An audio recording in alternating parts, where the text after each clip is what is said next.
கேட்டாரு, நான் அதுக்கு மட்டும் நான் பதில் சொல்லிட்டு போயிடுறேன்.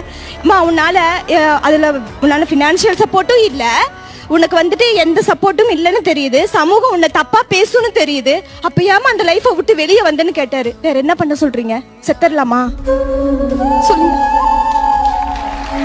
செத்துடலாமாண்ணா? அவன் கூட போயிட்டு இல்லைன்னா ஒண்ணு பண்ணலாம், நம்ம கண்ணு முன்னாடியே ஒருத்தி கூட இருந்து பாத்துக்கிட்டு இருந்துடலாம். இல்ல அவங்க அப்பா அம்மா நாத்தனார் ரங்கையர் எல்லாம் பண்ற எல்லாத்தையும் நம்ம பார்த்துட்டு அமைதியா இருந்துடலாம். ஒண்ணு நடப்பணமா இருக்கணும், இல்ல செத்துடணும். என்ன பண்ணலாம்? வெளியே வந்து தானே ஆகணும்.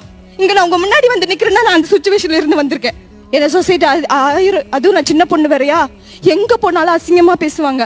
நான் மெடிக்கல் ஸ்டூடெண்ட்னா, மெடிக்கல் படிச்சுட்டு இருக்கேன். அப்ப நான் நர்சிங் முடிச்சிருந்தேன். ஒரு ஹாஸ்பிட்டல்ல போய் வேலை கேட்டேன், பாப்பா வச்சுட்டு. கோவிட்ல டியூட்டி வந்துருச்சு. ஒரு ஹாஸ்பிட்டல்ல போய் வேலை கேட்டேன். நான் உண்மையை சொல்லி வேலை கேட்டேன். எல்லாரும் மாதிரி ஹஸ்பண்ட்